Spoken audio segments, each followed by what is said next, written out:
Il existe plusieurs types de rupture du contrat de travail à l'initiative du salarié. Le plus classique, la démission. Le problème de la démission, c'est que s'il n'a pas de travail derrière, il ne pourra pas percevoir les allocations chômage, ou du moins il faudra qu'il attende 4 mois pour faire une demande auprès de Pôle emploi et qu'il prouve à Pôle emploi qu'il a eu des démarches effectives de recherche d'emploi qui sont demeurées infructueuses.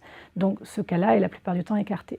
On a ensuite 3 autres possibilités. On a la rupture conventionnelle qui est connue de tous, qui ne doit intervenir, je le rappelle, que lorsque on est dans une situation de travail normale, c'est-à-dire qu'en accord avec l'employeur, on décide d'en terminer. Quand la situation est conflictuelle, je ne peux que recommander d'aller voir un avocat avant de voir si c'est le mode de rupture le plus approprié à la situation.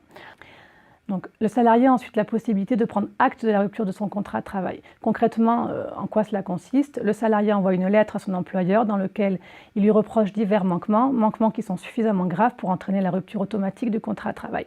Cette rupture est risquée parce que elle n'est pas prise en charge par Pôle emploi et le salarié ne percevra donc pas des allocations chômage tant qu'il n'aura pas entrepris une démarche auprès du Conseil de prud'homme pour faire requalifier cette rupture en licenciement.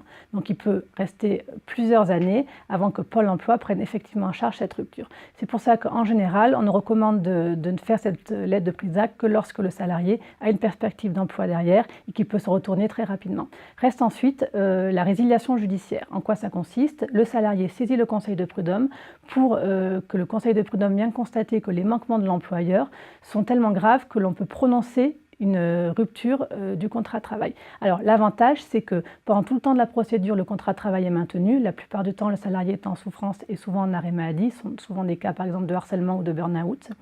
Et si le Conseil de prud'homme considère que les manquements ne sont pas suffisamment graves pour entraîner une rupture du contrat de travail, dans ce cas-là, le contrat n'est pas rompu et ne produit pas les effets d'une démission. Donc, le contrat de travail perdurera. Le salarié prend donc le minimum de risque et pourra, si les manquements de l'employeur sont suffisamment graves, obtenir l'allocation de dommages et intérêts qui viendront compenser le préjudice qu'il a subi.